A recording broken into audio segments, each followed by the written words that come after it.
I have a question for you. When it comes to prioritizing different aspects of your life, especially on your spiritual journey, how do you find that you actually categorize and prioritize different aspects of life, of who you are, what you desire, even when it comes to the universe, when it comes to you as a creator? The reason why I ask you this is because I came across something, a common phrase that many of us use, especially when it comes to our profiles online and social media, what have you, is that we say things like God first. But I really want us to dissect if that is true for you or not. Okay. So let's get into a general understanding as to what God is. Because for all of us, God is different. Okay. There is no two Christians, no two Muslims, no two people who understand or have a definition or an experience or an expression of what God is. Because we are individuals, right? You are an individual. I am an individual. They are an individual. And with that, we have different consciousness, different ways of experiencing the totality of the grand universe that we all share in. So within this grand universe, you have your own individual universe. I have my own individual universe. And whomever, they had their own individual universe. So within that, you have a reality that you live in and exist in. So you have to understand that when it comes to your idea about God is going to stem from your perspective. Okay. But we can still come up with a generalized understanding as to what God is. Now, this isn't really a religious take on God. So I'm not going to talk from a biblical standpoint, Abrahamic point of view. I'm going to talk to you from a generalized understanding of a spiritual, right, relationship with God, not a religious one. You may ask, what's the difference? That's a whole nother story, right? So we can even tap into that right now. So let's say religion, spiritual. So a religious standpoint of God is what you were essentially told. Okay. That's what somebody taught you. Spiritual is what you experienced. Okay. That's generally the difference. Now, two of them can exist simultaneously, but most people who are religious, they follow a religion, and that religion has a system, it has a dogma, and you have to follow what you were told in that religion. But those who identify as being spiritual, such as myself, or metaphysical, we have a different experience, right? That relationship is based on the experience we have. It is based on what we feel. Okay. So religion is based on what you're told. Spirituality is based on what you feel. That's the general simplistic difference between religion and spirituality. Now, again, they can exist at the same time. Somebody who is religious can still be highly spiritual. Okay. Usually somebody who is very, very spiritual may not identify with one particular religion. They may identify with many, a multitude of religions, because they recognize that, I have a resonance with different aspects of different religions. Does it make it not true? It doesn't discredit their experience and their feelings. I'm one of those people. I've studied multiple religions, and I identified that there are aspects of each religion that I resonate with. There are other aspects that I don't resonate with, and therefore made it difficult for me to identify with just one religion. And so I understood through my experiences of studying multiple religions that they're all, right, essentially paths to the same destination. And that's all that matters, is that you take a path, right, that is backed with intention, focus, a particular mindset, a way of, maneuvering through life, right, that incorporates morals and, standards and honor and honesty and those things as you go on this journey of discovering what's at the end of it, right? What's at the end of life, right? For me, it's not so much what's at the end of life, but it's more about what's at the end of the rediscovery of self, right? The self-realization that we come into as spiritual beings. So, God, let's get into it. If you're religious, you identify God as somebody in the clouds, right? Per se, and they're looking down on us and judging us. So most times when we see this expression, God first, we see it from those who are, in fact, Christian, right? Spiritual people don't necessarily acknowledge God or label God as God. We usually call it, source, the universe, um,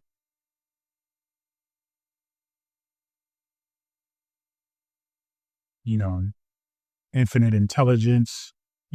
We can go down the line. The bottom line is, honestly, you can call God or that entity or that power, whatever it is that you want to call it. And it isn't right or wrong. It is yours. So, but when we get into this statement, God first, I want to go into, yes, we're taking something that usually is identified with, a religious take or point of view, and we're going to bring it into the spiritual. Okay. Because even in religious texts like the Bible or the Quran, what have you, there is many, in fact, most of it provides you with valuable, insightful, metaphysical wisdom, right? Esoteric knowledge, allegories that allow you to see yourself in these stories, that allow you to actually open up and come to the self-realization of who you are as a divine creator. So when we see a statement like this, something so simple as God first, just like we see something like I am also identified in Christian texts, we have to understand that there's power in this statement that go beyond the shallow, superficial, right? It goes deeper than what we just want to see at face value. And that's what we're going to get into today. So, God, what is God? God, ultimately, we can all agree, is some form of consciousness, okay? And that consciousness orchestrates, organizes, is in control of, the creator of all things in, around, and is the universe. So when you understand that, then we can all come to an agreement with this, right? We can all say, yes, God is a conscious being. God is the creator and the orchestra of the entire universe. So from that standpoint, when we get into this statement, God first, usually when people who make this statement, they have an interesting perspective because, again, they identify with religion. And though you may not identify with religion per se, you probably were influenced in your upbringing with this religion's, point of view and this belief system. And so my attempt here is to help you to use these things to actually break free from the limitations of these teachings. Now, and that is to say that they're not limited in a bad way, but you have to understand that, say, for example, I am. There are many theories and teachings that you can teach people just simply about I am. And it will vary in degree, and it will vary in experience. It will vary in intensity depending on where you are. That's the beauty of, say, things like the Bible, is that when somebody reads it, they're going to get exactly what they need at the level by which they're at. And anybody else who is maybe exposed to more deeper contexts will read the same thing and get something even deeper for them. That's the beauty in these stories. Okay. And that's it, really simply. That's the beauty of life. Two people can have the same exact experience, have the same exact backgrounds, but something is going to be perceived differently and experienced differently for each individual. Okay. Now, God, we often think about from a religious standpoint, is separate, right? Separate from you. Okay. And that's why we make the statement God first, because we're acknowledging there is a teaching, there's a belief system that you and God are separate, different, and apart. Now, let's go deeper though, right? We're going to go more metaphysical, beyond the physical. So now what we're going to do is we're going to take away this idea of separation often taught from religion. And we're going to say that God and you are one. Okay. That yes, God exists, you exist, but yet you are one together, right? Jesus said, the Father and I are one, but the Father is greater than I am. So this really basically explains that to you. Now, when we say God first, this is from a metaphysical point of view. This is what I want you to understand, is that we are acknowledging the divine that is you, that is within you. So God created all things in the universe, right? Including and especially you. So you, because God created all things, that means all things are a byproduct, all things are a child of God, all things are an expression of God. Essentially, all things are God. Cannot be any other way. So you, because you can only experience this universe by way of you, your consciousness. You cannot experience this universe by way of, your pet dog or your spouse or your son or your daughter, right? Or any other stranger. You can only experience the universe by way of your own point of view. So that is something you should always meditate on. Okay. Even if you don't understand what I mean now, recognize that you can never experience the universe outside of yourself. This is one of the fundamental understandings, that you are a creator of that universe. You see, because how you think about the universe is a byproduct of your beliefs, but is also a catalyst, right, of what it is that you're creating in the universe itself. So you are, in fact, an expression of God. You are within the universe. You are of the universe. You are creating the universe. It's a lot of layers here, right? Just simply from two words, God first. So now what we're going to do is, remember, we've taken out this concept of separation that we've been taught from a religious standpoint. And now we've evolved beyond that, right? The religious standpoint is very educational and is very useful for many people, because they need to be told what to do. They need a blueprint to start with. And then once you start with that, then you are supposed to expand out, right? Start leaning into the lane of spirituality, where you start to ask your own unique individual questions. When you start doing that, then you start going outside of the scope of what you were told, and you start diving and going deeper into a authentic, true experience, what you feel. And so now we're going to evolve beyond, we're going to go past or deeper than the superficial or the shallow, right? Which is God and you are separate. And we're going to go into the understanding that you and God are one. So because you consist of many aspects, right? Just like we established here, God is consciousness. You are consciousness, right? You are a conscious being. You are aware that you are aware. So we have consciousness. This is the pure aspect of self. This is the core of who you are. Okay. And then we have, because we are physical beings and we live in a physical realm, what keeps us tethered and anchored into this physical reality, we have something called ego, right? Which essentially will create a space of disillusion, create a space of this idea of separation, right? Particularly that the religious teachings kind of get into. But the point is, you consist of mainly two aspects, just like everything else does in life, right? Everything has two polar contrasts or opposites, many people say.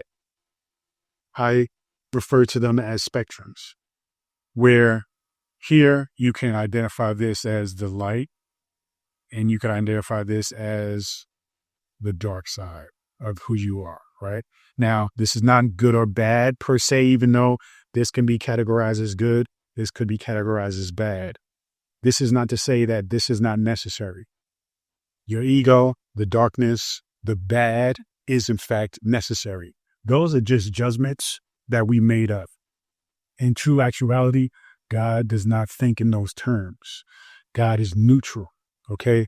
God just simply wants balance. And that's what we are here to create. We're here to take responsibility for ourselves and create this balance. So religious texts will teach you that, hey, you're a sinner, right? You're bad. And you're supposed to ask for forgiveness from this outside source to basically relieve you from whatever sins you've accomplished or done. But that's not really what we get into as far as spirituality. What we understand in metaphysics is that because you are one with God and God has created you and the universe, and everything in the universe is beautiful and perfect, right? And balanced, right? And whole, then that means you are perfect, balanced, and whole. And so we have to step away from this idea of judging oneself for the dark aspect of you and coming into the acceptance that these two sides of a spectrum represent your wholeness. Okay, it represents you as a divine being, because God consists of those contrasts, right? The sun and the moon, right? Good and bad. We say God is all good, but if, quote unquote, from a religious Christian standpoint, he created the devil and the devil is supposed to be bad, then if God created that, then God is also, or has that within it. So your objective here is to recognize that you are whole and complete. Your objective here is to recognize that you are, in fact, of God, from God, as God. Okay. So when we get into this idea of God first, this is what I want you to get into. All right. Let's erase all of this, neaten this up a little bit.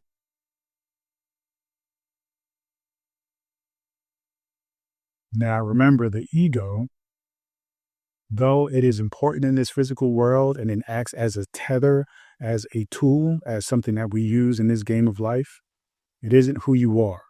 And so the game is really to identify who you truly are. The game is to really identify that you are an expression of this thing we call God, this consciousness. So when we say God first, what that means is everything that happens in your life, to align yourself with that essence, with that pure consciousness. Put that first. It acknowledges that you are a creator, right, of your reality. in all things. Okay. Now, the ego is down here trying to tell you something different. It's trying to tell you that you are separate from God. Why? Because it is essentially the anti of your creative essence, though it is still a part of it. It's almost like the shadow. Okay. The shadow is a projection of the light of the sun, but the shadow in itself isn't real, but yet it creates a shape, right? It creates a look. It appears to exist, but it really doesn't exist. So when you get into really understanding what this means to put God first, it means that you take responsibility for your role as a creator of all things. So when you think about the bills, when you think about your spouse or lack thereof, right? Or that you're single.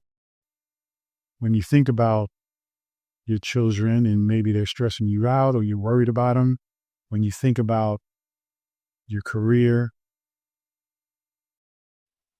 business, you're stressed out about the bills, you're stressed out about your spouse is stressing you, or you don't have a spouse, you've been single for too long and you want to meet somebody. Children, you're stressed out about your children, or maybe you don't even have children, right? But you want children and you're getting of that age and you're realizing maybe it's not meant for you. Career, business, right? Maybe you just have a regular job that really has no direction, no meaning, or you have a career and you're over it and you just want to do something different, or you're not feeling fulfilled and you want to start a business. All these things here, right? And we can also, of course, we cannot forget things like health, right? What you need to understand is that most times we're coming from the ego, right? Which is the idea that you are separate from God. So what this means is God is a separate entity. So when we say God first, from the ego standpoint, it means that we are not of God, right? We are completely distant from this consciousness and this way of being or this alignment. But when you are coming from and recognizing you as a creator and you say God first, what you're doing is you're recognizing that the ego is not real and that you are in fact the God that you're putting first, that you are in fact the one who is in charge of all of these things, that you are in fact the creator of the reality of all of these things. So instead of being stressed out about the bills, okay, you take ownership of your finances and the bills. Instead of being stressed out about your spouse and being single, you take ownership and you say, okay, this is the kind of relationship I want. So I'm going to show up as this, right? Children, again, if you're worried about the children, you're going to communicate with them. You're going to be more, connected with them, show more intimacy with children and communication and connection, right? Even being more of a role model and showing them what it is that you're asking of them. Career and business, you are aligning with actually doing the things that you said you wanted to do years ago, right? You wanted to start that business years ago. Now you're in action and you're creating it. Your health, you're taking ownership. You're recognizing that your body is the temple of God. And so now you're taking ownership of that, right? You're recognizing you need to put God first. If God is housed within you, your body is the temple. And if if you can really imagine this, right? If you're having a hard time really understanding that God is within you, that divine spark within you, and you're having a hard time with breaking down the belief system that God is something separate, just imagine this. If God were to come down and actually speak with you and say, okay, I need a place to stay, really ask yourself, what house would you put God in, right? If your house is a body, ask yourself, is your body being maintained to the point of optimal level and care that it houses that thing we call consciousness, which is ultimately God? Okay. So when you think about putting God first, what I want you to do is, with everything else that happens in your life, when life is life, put the God within you first, meaning that creator, that entity, that pure consciousness, that infinite power, that is what is in charge and is first in line to handle all these other things, because that is you. Okay. Do not separate yourself from that which is to the core you. You see what I mean? Understand that when you say put God first, you are putting yourself first, because you and God are one. And when I say yourself first, I'm talking about authentic self, not the self that you've been programmed to believe or think like, right? What do you really desire in life?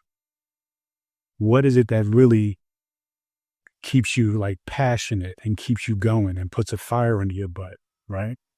So when we think about something like the I am statement, I am is magnificent because the I am, when you read it in the Bible, the I am is often something that quote unquote God said, right? Or a message that God has passed down to, other people or prophets or what have. But really the I am is you. It's speaking as you. Why? Because God and you, right, are the same. The I am represents consciousness. Your consciousness is of God. Don't get it twisted and think that you are separate than the universe, than God. It is all the same. But you have to get out of this delusion of the illusion that you are, in fact, an ego, a person who is basically under God, and that you're begging God or asking God for, blessings, for forgiveness, for a little bit of help. When you understand that the ego is not real as far as who you are, then you essentially recognize that you are God. Okay. So when we say put God first, what we're really saying is put your most authentic self first. When you put your most authentic self first as a creator, as the creator of your reality, then nothing that comes your way, right? Nothing that comes your way is a situation that cannot be resolved, fixed, changed, manipulated, directed toward the materialization of your desire. And that's what we say, right? Because when we, and I hope that this breaks this idea down for you, in a different way, because people say this, God first, God first. Sometimes it's funny because when they say it in their profile, they have a list of things that say, you know, um, mother, daughter, lawyer. And then at the end, it'll say God first, which is like God first should have been first, right? But ultimately, when we use these words and these phrases, we don't really take into account and sit and think about them and recognize what they really mean. And just like I said before, what this means to one person will mean something different to another. And what I want to do is I want to open you up to seeing this statement differently. Okay. So when you think of God first, really think about God and you as one. And so when you think of God first, you really understand that you're putting yourself first because you're acknowledging the God within you. Okay. That's what we're talking about, is acknowledging the God within you. And when you acknowledge the God within you, then you can actually consciously, purposefully create any kind of reality that you desire. And that's exactly how we take this spiritual journey, is we look at things that are the norm, considered common, said every day consistently, and then we dive deeper into it, because the simple fact that it is consistent and that it hasn't shifted or changed throughout the course of time, to me, says that there's some significant wisdom and power in that statement. And so I like to think about it. If I hear that statement or see a statement, I'm like, wow, we say that often. And then I go deep within it. And then I ask myself, what is it about that statement that has so much wisdom? It's like the Bible. The Bible is the best-selling book of all time. So it's something significant about that keeps it timeless. Why? Because the wisdom in there, the wording, is something that resonates with people at different layers and stages of life. And so even different stages of spirituality, So when you think about or see any phrases that stick out to you, what I do is I invite you to just really think about it from a very deep metaphysical standpoint.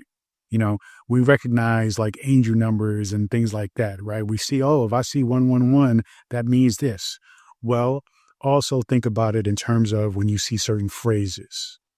If you hear a certain phrase, if it sticks out to you, ask yourself why that is.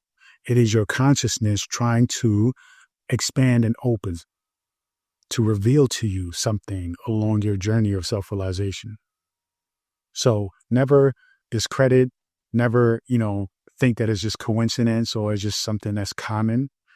Recognize that your journey here is about teaching you, and it's also about creating, right? It's about teaching you how to remaster, come into the true understanding that you're a creator. And therefore you are materializing and manifesting all of this. You just have to now learn how to do it on purpose with intention. Okay. So I thank you so much for watching. Feel free, check out the Future Self Frequency book. Go to futureselffrequency.com. You can get the book and the journal as well. You can also go to drabundant.com where you can get a free download of my lesser version of this deluxe transformation version. I call it the Essence edition of the Future Self Frequency. Simple, quick read, gives you the core essence of what the Future Self Frequency is about. And then this book will give you the real details, the nitty gritty, the techniques, the rituals, the practices with the philosophy to get you going and in alignment with the version of yourself that has it all. All right. Thank you so much. Peace and abundance always.